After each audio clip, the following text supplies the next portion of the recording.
அனைவருக்கும் வணக்கம். இந்த வீடியோவில் என்ன பார்க்க போனால் மிதுன ராசியோட வக்ர சனி பயிற்சி பற்றி தான் பார்க்க போகிறோம். 2026ஆம் ஆண்டு நிகழவிருக்கும் சனி பயிற்சியின் வக்ர பயிற்சியை மற்றும் வக்ர நிவர்த்தி காலங்களில் மிதுன ராசிக்கு என்ன மாதிரியான பலன்கள் தரப்போகுது என்பது சொல்லி பார்க்கலாம்.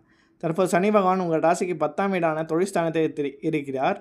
இந்த 2027ஆம் ஆண்டு ஜூன் மாதம் முதல் அக்டோபர் மாதம் வரை அவர் வக்ர நிலைக்கு அடைகிறார். இந்த வக்ர நிலையில் அவரோட பலன்களை பற்றி பார்க்கலாம். 10 சனி இருக்கும்போது ஏற்படும் 10ஆம் இடத்து சனி தாக்கங்கள் அவர் வக்ரமடையும் இந்த 4 மாத காலத்தில் சற்று மாறுபடும். பொதுவாக ஒரு கிரகம் வக்கரம் அடையும் போது அதன் வீரியம் மாறுபடும் என்பதால் உங்களுக்கு கலவையான பலன்கள் கிடைக்கும்.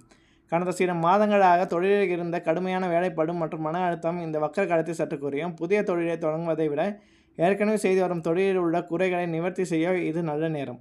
உத்தியோகத்தில் இருப்பவர்கள் மேல் அதிகாரியுடன் பேசும்போது நிதானத்தை கடைபிடிப்பது நல்லது. அவசரப்பட்டு வேலையை விசுவாசிக்க வேண்டாம்.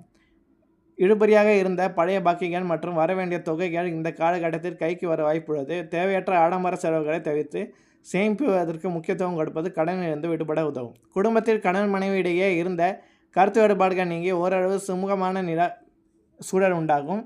10ஆம் இடத்தில் சனி வக்கரமடையும் என்பதால் உடல் நலனில் இருந்த மந்த நிலை மாறி சுறுசுறுப்பு கூடும். எனினும் முறையான உணவு பழக்கம் அவசியம். இந்த 4 மாத காலகட்டத்தில் பெரிய அளவிலான முதலீடுகளை அல்லது புதிய தொழில் ஒப்பந்தங்களை செய்யும்போது அனுபவமிக்கவரின் ஆலோசனை பெறுவது நல்லது. தேவையில்லாத விவாதங்களை தவிர்ப்பது மூலம் தேவையற்ற மன உளைச்சலில் இருந்து தப்பிக்கலாம். இதுக்கான பரிகாரம் சனிக்கிழமை அன்று அனுமான் சாலிசா பிரயாணம் செய்வது அல்லது அனுமான் கோயிலுக்கு சென்று வழிபடுவது நல்ல பலனை தரும். சனிக்கிழமைகளை எழு தீபம் ஏற்றி சனீஸ்வர பகவானை வழிபடுவதும் இல்லாதவருக்கு உங்களால் இயன்ற அன்னதானம் அல்லது உதவிகளை செய்வதும் சனியின் தாக்கத்தை ரொம்ப குறைக்கும். நன்றி.